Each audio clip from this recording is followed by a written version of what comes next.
I did a brand deal for tampons. This was 2020, and this is So I stumbled across this guy while scrolling the TikToks, and it seems that he was getting attacked from women because he is now.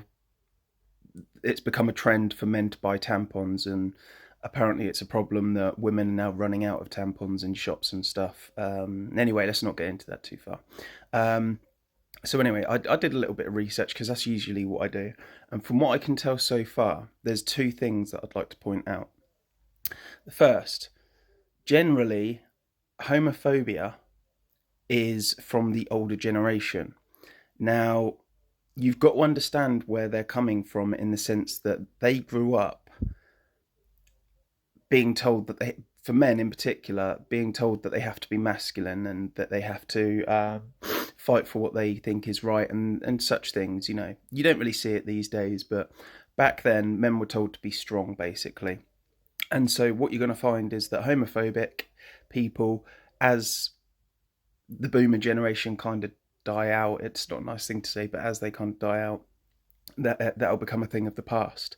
Um, and it's the same with when they come online and they see guys like this, they just don't know how to deal with it because everything that they've been taught growing up is contradicted there because they've been told to grow up masculine and whatnot and drink pints and stuff like that. And then there's a guy that's like this, and yeah, they just can't comprehend that.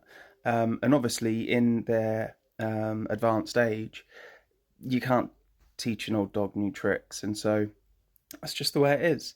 I'm not sticking up for them. I'm literally just observing and pointing out what I've seen so far. Second thing is, this problem, a apparent problem, is only going to become more and more apparent and more frequent. And the reason I see that being true is because younger kids now, and even my generation, people in their 30s, the millennial generation, we're very accepting of trans people and homosexual people and everything else. And we've pretty much just said, yeah, be what you want to be. But the next generation, they're gonna when they're growing up and they see their girl buddies go out and get tampons and things like that, they're gonna want to do the same because it's going to be part of their growing up, and so that problem is going to become more apparent in my opinion.